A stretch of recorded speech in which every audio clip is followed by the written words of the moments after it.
Welcome to another in the series, The Sip and the Chat.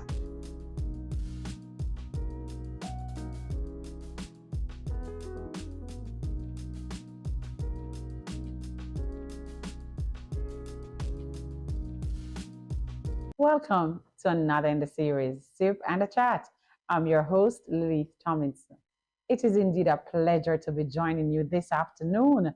Another great evening as we sip and chat. And in my cup today, I have some lovely English tea, right?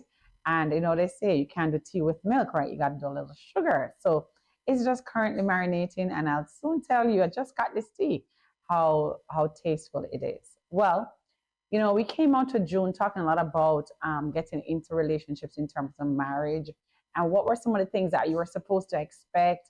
And if you had issues, how do you pivot in the times of crisis? And just reflecting on how important it is to make sure that you bring your true self, your real self, to a relationship. And that's why counseling was so important. A lot of persons took it for granted that, you know, if I was in love with him and he was in love with me, then that's fine. But then we recognize as we delve deep into the discussion with Bishop Hyman, a counseling psychologist, how important it is to make sure that as much as possible, as we're entering into a new covenant and a new relationship with someone, that we do not carry forward those extra baggages, those things that we intend to keep as secret, as a secret and as sacred, because sometimes situations will force them out. And how do you deal with your partner at that time when those other things that we try to scuff under the radar and push way back, you know, how when they emerge, how do we deal with them? Now, today we want to segue a little bit more into relationships from a different perspective. We are aware that many of our viewers, you know, they are either graduating or they are going to be starting new jobs, or they'll be going to colleges, universities, or just new forms, you know. And the question is, how do you form relationships, especially those that will be working? How do you network? That's something very important that we want to also set a foundation for this afternoon.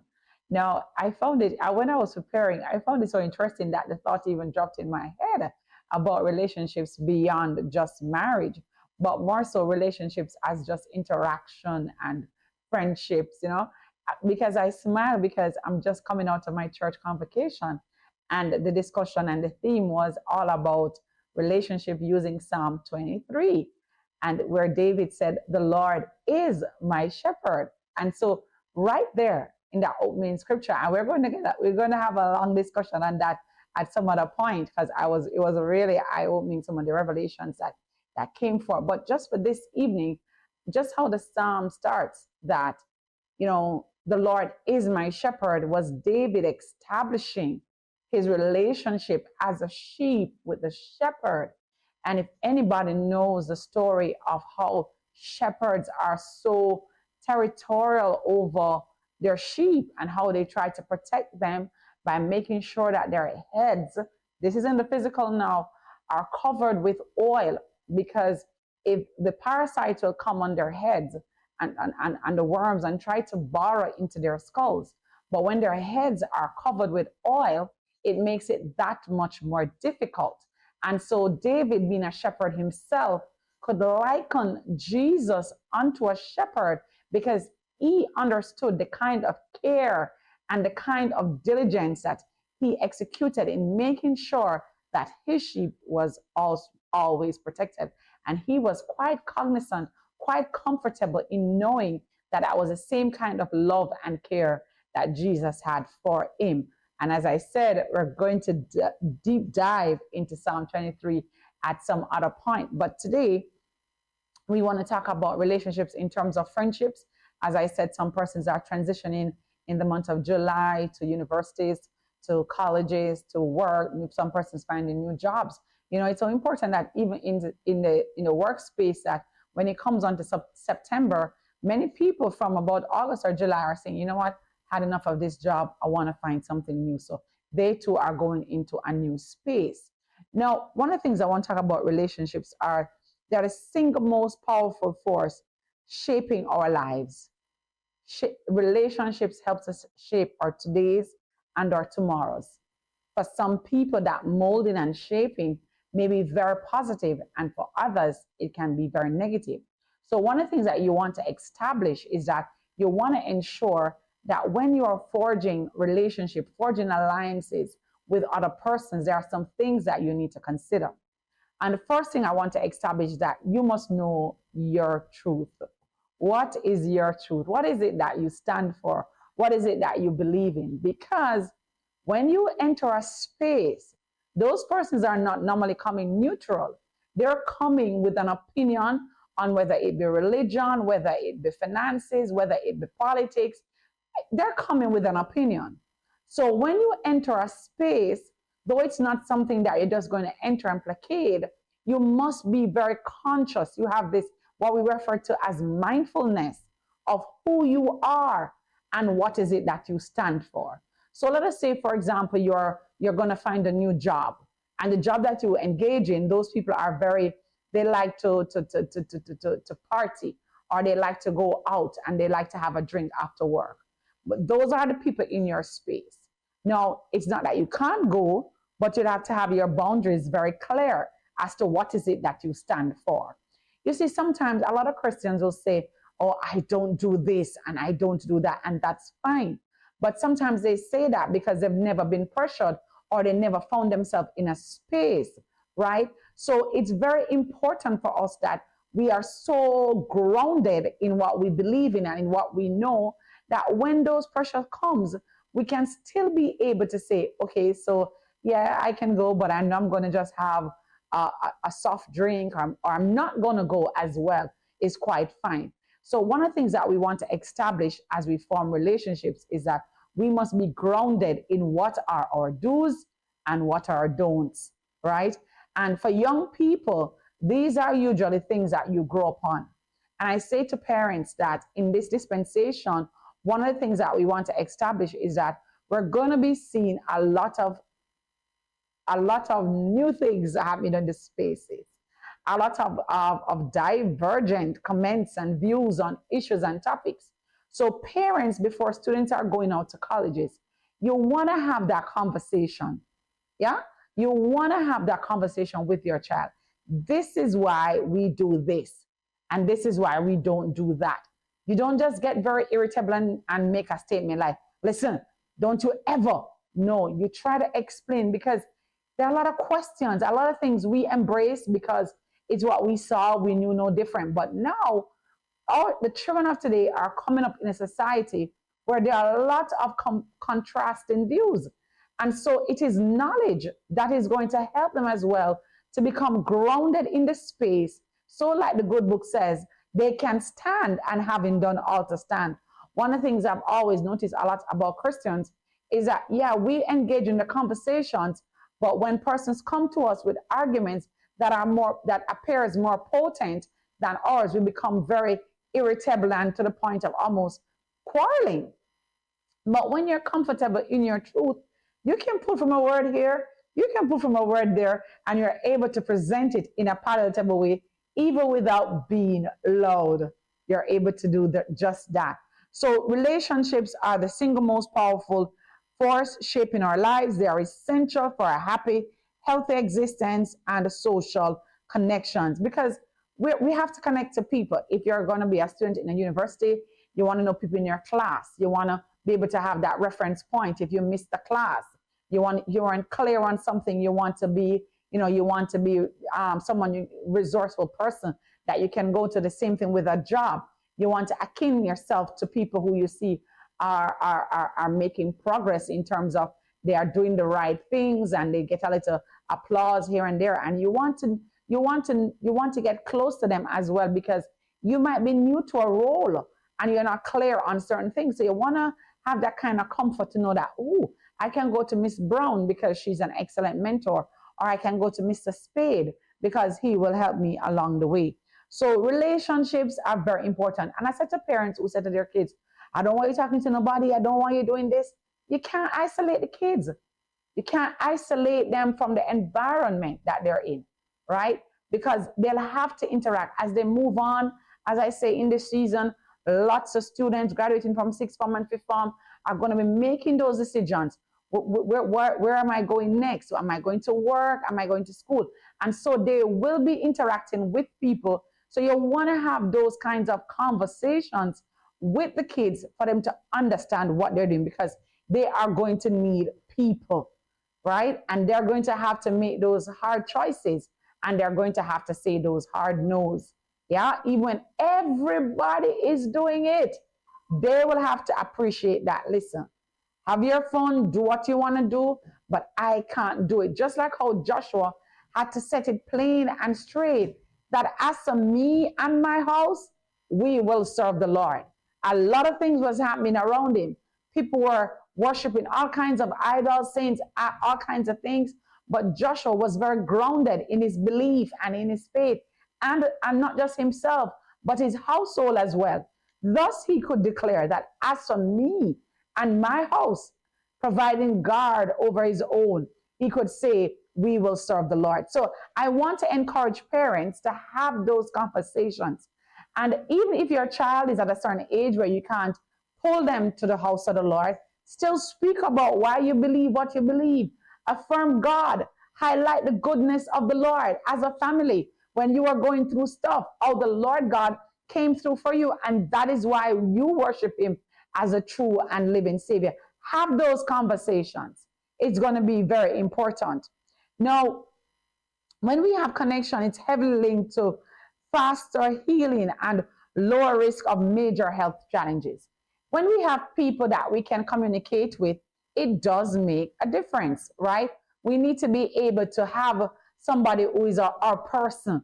I remember watching Grey's Anatomy, and you know the lead would always talk about her person. We all need to have that person who we can go to. There are safe space.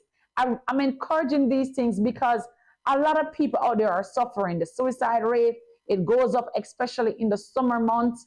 Sometimes when students feel like I didn't get enough subjects, or I can't find my, the persons that they used to talk to, they can't find them. We need to ensure that our children, as well as ourselves, because a lot of times when we take out those kind of outbursts on the children and anger and all that, it's because we don't have a safe space. We don't have nobody to talk to. So when we're going through our own stress, we don't have that number where we dial and we know we're going to hear that voice on the phone that says, listen, you can get through this. You're never going to give up. You should never try to think that it's over. Just like a plant, relationship requires constant watering. How am I doing? What am I not doing? How could I improve? Some people do not like to accept in any relationship at all that they have cracks. But let me tell you this, cracks only get wider if go unnoticed, right? That's something that needs to sink in. We all have our own idiosyncrasies. We all have our own weakness. We all have our own flaws. We all have our own these things that cause us to be lean. And so when persons come in our lives, if we trust them, we must also understand if they are mentors, which means they're supposed to be at a little level higher than you are. It means they're going to see things about you that you thought wasn't even there, or you thought you were so wholesome. So you want to create those spaces. You want to create those opportunities to say, how am I doing? What am I doing right now? I will never sit before you and tell you that when anybody says anything to you about developing, that we're always embracing. Sometimes we're so mad, like it's not true. But then for true growth, we listen to what was said. We look back at the situation, and then we can concur. You know what? I really think that what you're saying makes sense. I was looking at it in this way. I didn't see the harm in doing it this way. But now that you have spoken and you have explained some ramifications to me, I'm feeling a lot more comfortable that I need to pivot in this time. So we've got to get that nurturing relationship is what also constitutes a healthy relationship. All right. I want to say as well that to build an impactful and sustainable professional network, right, that you have to apply these deliberate strategies, right? So we look at relationships generally, and I want to touch a little bit on the whole matter of networking. Map your existing network. So as you progress, you want to know, who do I need to know? Who do I need to align myself with? We give assessments at universities. And one of the greatest injustice, I would say, if any at all, to students, if I was categorizing, is when there's an assessment and it's not in alignment with the curriculum or what was taught. And so one of the things I find very interesting is when I ask a student, how was the exam? And the student says to me, Miss, I don't see nothing that I studied. In other words, the assessment was not in relationship to the curriculum, right? And that ought not to happen.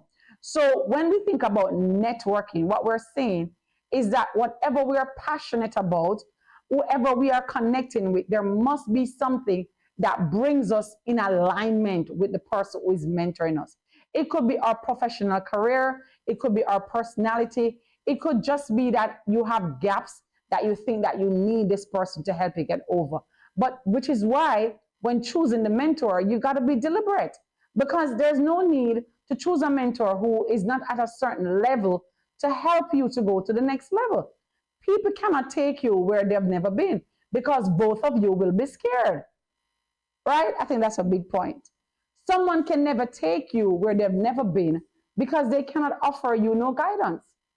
So that's why mentors are usually people who've been there, done that, have a few missteps, and can then say to you, why this is not the right way, because I tried it and it didn't work. And we must be in a position, open-minded, very welcoming to say, okay, I can appreciate this and I understand this, right? So map your existing network, identify current challenges, right? So alumni sometimes will tell you, what you ought to do, what you ought not to do. And, you're in a particular area, they can guide you as well. Managers and acquaintances who already you trust, right? Reconnecting with them is often the fastest path to new opportunities, right? So sometimes you can skip grade one. When I say grade one, I mean level one of a process, because you're coming in with a body of knowledge that makes you cognizant of what ought to be. Offer value before asking for help, right? Don't just go into relationships or networking without saying what you bring to the table, all right? Somebody might know the market, but you might know how to somebody might know the new markets that you need to get into, but you might know the skill of the product, or you might know the content of the product. Somebody knows the market, you know the product, or you have the product, and you connect with them so that your goods and services, if that is the case, can get to market, all right? So relationship and strategic alignment is very important in the now. I see a lot of people with ideas, but they have not forged the right kinds of alignment so that they can get to market. And next week, we're going to be talking about how it's like businesses and how to find incubators and the right kind of people to help you to strategize, right, to get your product out to market. It's one thing to be in your head. It's one thing to move out of your head and become a reality. The next thing is, how do you promote and make profit from what it is that you've conceived? All right. Now, another thing is that we must conduct informational interviews. You see a person, you might not know them. You can ask another person, who is this person? I used to be very shy in terms of wanting to reach over to just say, oh, I'm so and so. But I've come to appreciate the benefits of just trying to be very forward sometimes in just forging strategic alliances so I can get to understand and glean from the wisdom and the knowledge of other people. And it's quite scriptural too, because, when Ruth was coming over with Naomi, she needed Naomi. Because if Ruth just came over with Naomi for coming over sake to say, I'm back in Bethlehem, so much things could have been different, right? But she comes over with Naomi strategically, and Naomi begins to tell her what to do and how to position herself to get to the next level. So I tell you all the time that the Bible is so, wow, so amazing. Everything you can find and acknowledge it in the Bible.